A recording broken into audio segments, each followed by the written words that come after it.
As a child, I was not always this hot looking, okay? I have more or less come to my own maturity to look this amazing. I was quiet, very like a wallflower. Nobody knew I existed. I was always Cheryl's sister in high school because she was a homecoming queen. She got a full ride on an athletic scholarship, but the roles have reversed. So now she's my sister. She's Chick's sister. The one thing Mom would do was call us Chick growing up. When we were little, we were Chicklets, and then as you age and go through puberty, you drop the lit and you became a Chick. So we started calling each other Chick because it made us feel like my mom was still there with us. And her passing, she took part of me with her.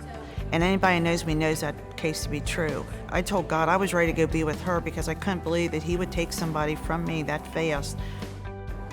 I had a clean mammogram in December 2000. We were moving into the home we're in now currently, and I was lifting a box, and the box hit one of my girls, call them the girls, and that felt a little different. So I was ready to go for my annual checkup.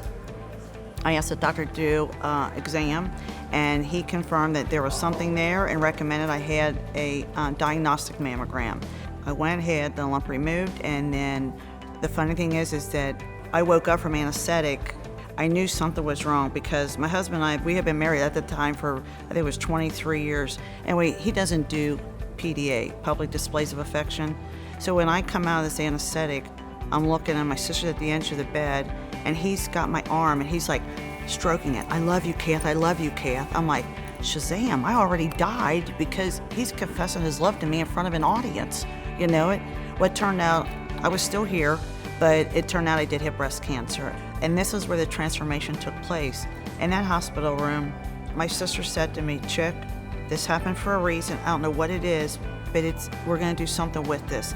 That was a turning point I'll never forget, because it was that point in time that I made that vow to God. If you give me a second chance, I will give you the glory, I will witness on your behalf, and I will be a voice for those who can't talk, speak, or I will help others.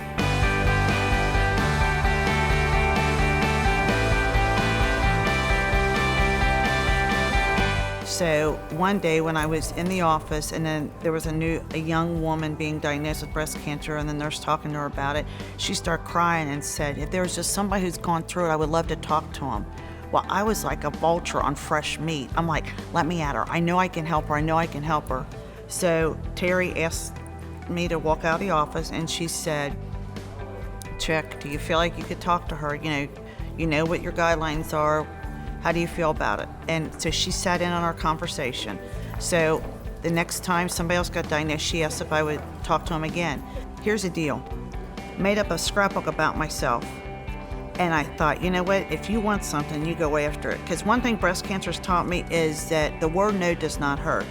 So I went up to Mr. Gross's office. He was the CEO at the time of the hospital. Unannounced, I didn't make an appointment. I just made this scrapbook up. I walked right past Barb Croman up there, and I said, Mr. Gross, I am so sorry to bother you. I said, I made this scrapbook about myself, and I said, here it is. This is why you have to hire me, why you still like me. And I got it right there. I put my hands on the desk, and I said, because I'm just going to tell you something.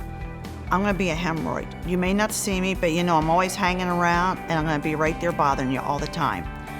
Next thing I know, within like 2 months, I get this phone call, and they say, get over here. There's a secretarial position open. It'll get your foot in the door.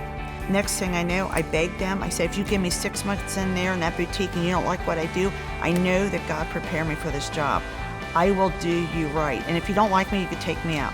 I've been there 12 years. My name, it means the beloved. But there's another meaning from a different tribe. It means this too shall pass. Whatever I'm going through, or whatever my patient is going through, with my hands and God's help, it'll pass.